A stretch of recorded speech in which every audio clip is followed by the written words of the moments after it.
Dude, she calls me Bone Daddy now. Bone Daddy. I gotta tell you this story. She's not gonna be here till tomorrow night, so we can't talk about her then, so let's get it out of the way. Okay, first off, I quit smoking. One breath. Thank you. I sound just like my ex-wife, don't I? Listen, close your eyes.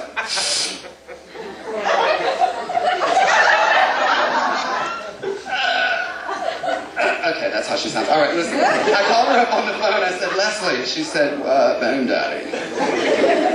I said, guess what? She said, I can't. In the back, I hear the small rustling of an album cover, a small piece of cardboard, and some seeds dropping to the bottom. You figure it out. Help your neighbor. They may not know better. It's kind of a roach morning, if you get my drift over. Now, I said, I quit smoking. She says, why? How do you answer that? What do you say about that? Well, I was bored and thought I would try something. I said, because I quit. She said, Bone Daddy. Let me get this straight, if I can.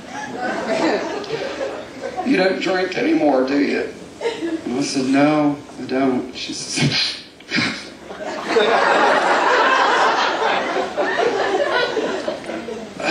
wait, I'm sorry, I was sitting on a Dorito. Wait a minute.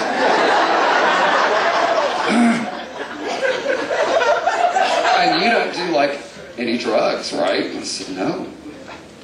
And now you don't smoke.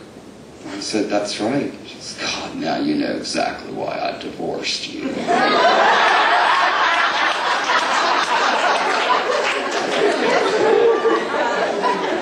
Leslie and I differ on a few things. Her name is Leslie. She's a beautiful girl. I make fun of her, but she makes fun of me, trust me. You can imagine what she's telling her friends about her ex-husband. Well, you want to know why we got a divorce?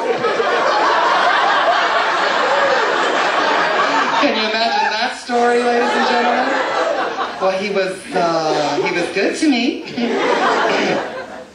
One time, we don't see eye to eye when it comes to movies, at all. If she loves it, I hate it. I swear to you. She can get involved in You Light Up My Life. Have you ever seen that movie? Come out of a clam. Anyway, we're sitting at the movie. This is 2 years ago when there was that rash of Columbus films. Columbus, remember Christopher Columbus?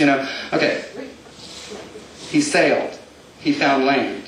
That's the story, ladies and gentlemen. Imagine getting 2 hours out of that. It was dull. I'm sitting there, they're on the water for like 30 days, the Nina, the Pinta, some other boat, who knows? I don't know. They're all sailing, they're all this. I am planning what I'm going to eat for supper tonight. I'm thinking, what should I wear to work tomorrow? Oh my God, I need a pedicure. I'm thinking all this kind of stuff. My underwear's bunging up, all this kind of stuff. I am not into this movie. I've totally lost it for this film. Now, they've been on the water for all these days, and Columbus is in his office, and it's rocking, and he's drinking, and he's all greasy, and he's got a ponytail.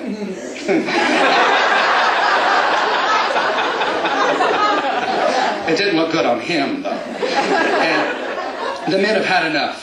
They're ready to mutiny. They have had enough. You know what I mean? They want to go back and go to Spain, to that woman that pawned everything, okay? She didn't look good at all. Anyway, okay. So they go in there and they burst out, Christopher Colomb. They call him Christopher Colomb. Where did we get that bus from? Did y'all see that movie? Anyway. We're turning back. We're taking over the ship. And he's like, I promise you that at the end of the third sun, if we have not found land, I will put my own head on the chopping block. Leslie goes, I am outraged. I am outraged. I am so mad. I can't think. I said, Leslie, when he finds land, and he will find land, it is with his head.